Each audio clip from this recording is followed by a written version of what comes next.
Alright guys, so we just got an interesting bit of news with UFC 257, and it looks like Dan Hooker and Michael Chandler seems to be in the works.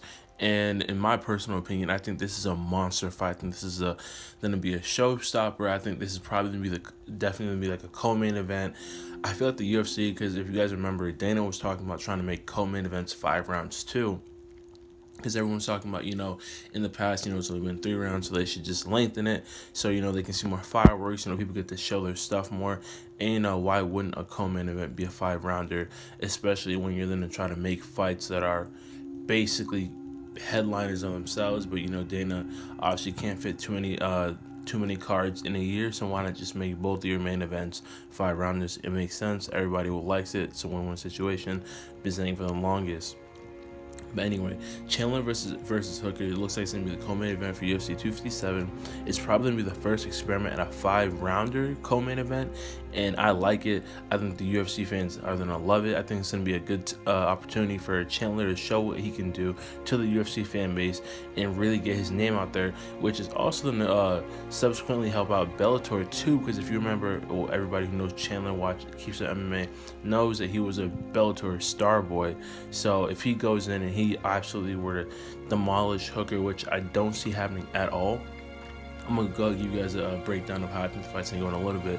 But if he were just to go out there and do his thing against Hooker, it would put Bellator on the map, and it would sort of take away from this narrative or whatever that some people used to have, that Bellator fighters were, let's say, bottom tier compared to UFC fighters, which we know not to be true. But regardless of that, it's a win-win, because if Hooker were to win, it would really solidify his standings in the lightweight rankings, and it would give him a good springboard to say, hey, I want to fight for that belt. Him versus Charlo Oliveira, maybe him versus Justin Gaethje could be in the works.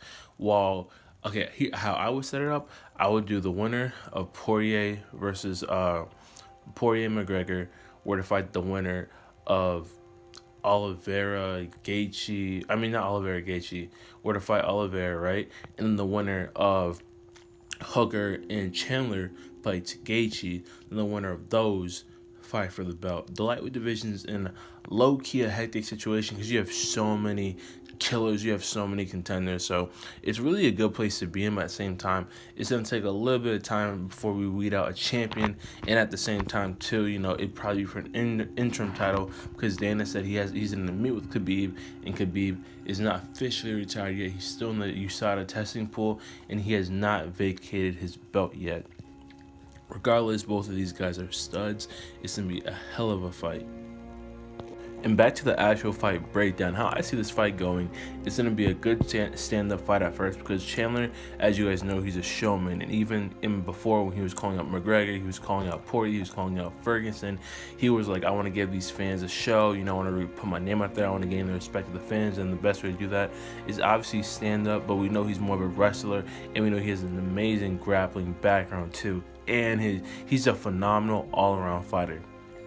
And for those of you guys who obviously aren't aware, because this is the first video on the channel, I compare a lot of things to the NBA, because the NBA, there's literally something for everything. You can make comparisons about everything, every play style, every type of player, different moves, variations, whatever.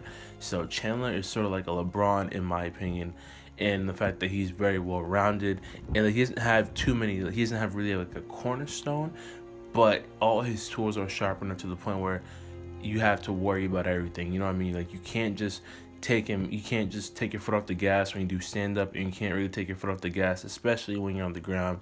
And he's good on his back foot too. He's pretty good as a southpaw too. For those of you who don't know, he actually was training with Kamaru Usman as a southpaw in preparation for the Colby Covington fight. Fun fact. But yeah, it's gonna be a hell of a fight.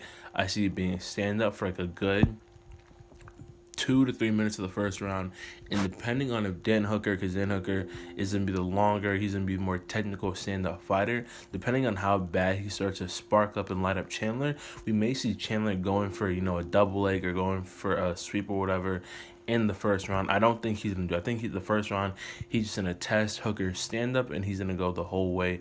And I see round 2 and 3 being more of a grappling game, if Chandler wants to win for points. And honestly, if Hooker is not able to stop the double leg, if he's not able to really get his takedown defense on point, and if he lets Chandler take him down, I see this sort of going like a potential version of Usman and Masvidal, only where you see, how Usman tested Masvidal stand up at the same time too. Whenever he really wanted to, whenever he was feeling a little bit of pressure, he just grappled him, he got in close, he locked him up, he dominated with points, and that's sort of how I see it going. I don't see the fight going as any real domination.